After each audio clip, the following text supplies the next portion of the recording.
Good morning children, how are you children.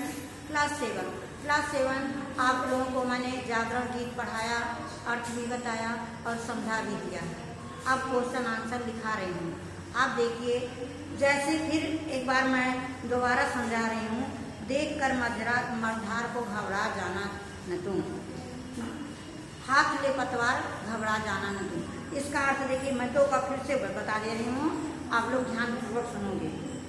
कवि आगे कह रहा है कि कार्य करते समय कष्ट रूपी नदी के बीच में पड़कर घबराना मत। उपाय रूपी पतवार के होते हुए भी घबरा मत जाना, क्योंकि मैं जागरण गीत लेकर आ रहा हूँ। अब मैं तुम्हें किनारे पर थकने नहीं दूंगा, बल्कि तुम्हें कष्ट रूपी नदी में पार लगाने आ रहा हूँ, अर्थात तुम्हारे सभी कष्टों को दूर करने आ रहा हूँ। ये है। फिर है, तोड़ दो मन की श्रृंखलाएं, छोड़ दो मन की श्रृंखलाएं। कभी आगे कह रहा है कि मैं जागरण गीत लेकर आ रहा हूँ, इसलिए मन में जितनी भी अज्ञानता रूपी बंधन है, उसमें अभी तक तुम जकड़े हो, उन सभी को तोड़ दो और मन में जो ओछेपन और छोटेपन की भावनाएं बसी हुई हैं, उसे निकाल दो।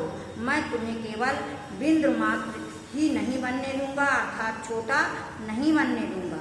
सागर की भांति तुमको उठाने आ रहा हूँ, अर्थात तुम्हें प्रगति के मार्ग पर महान बना दूंगा। तुम उठो धरती उठे सिर तुम उठो धरती उठे सिर नव तुम उठो धरती उठे सिर नव आकाश उठाए। इस पंक्तियों में कवि कह रहा है कि तुम उठो तो पृथ्वी भी उठ जाएगी, आकाश भी अपना सिर ऊंचा कर लेगा। तुम चलो तो नवीन चाल में झंझनाहट पैदा कर दो। अब मैं जागरण गीत लेकर आ रहा हूँ, इसलिए तुम्हें रास्ते से भटक कर दूसरी ओर नहीं मोड़ने दूंगा। मैं तुम्हें उन्नत के मार्ग पर आगे बढ़ाने के लिए आ रहा हूँ।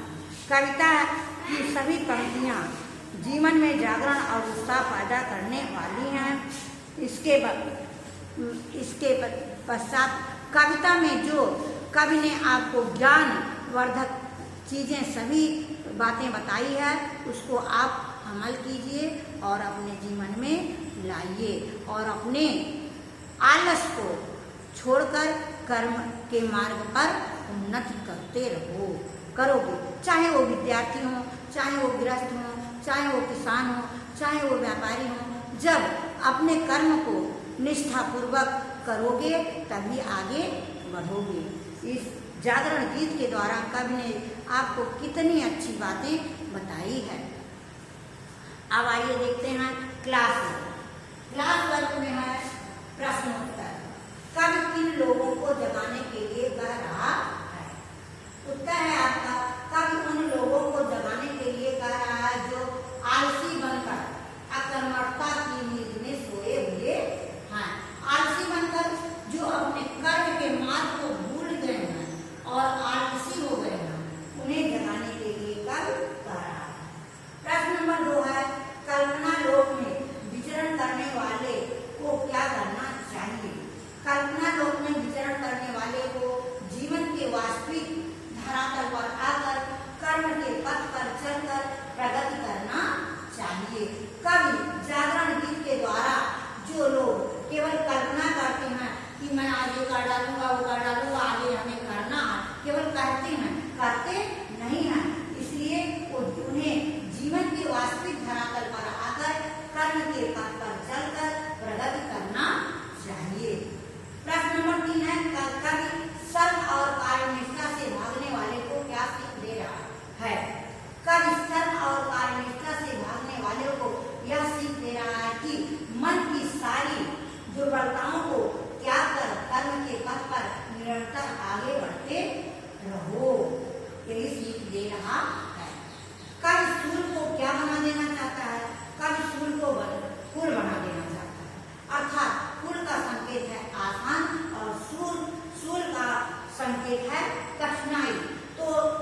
जो कवि ने आपको ज्ञान दिया है उसको अपने शब्दों में लिखोगे। ओके।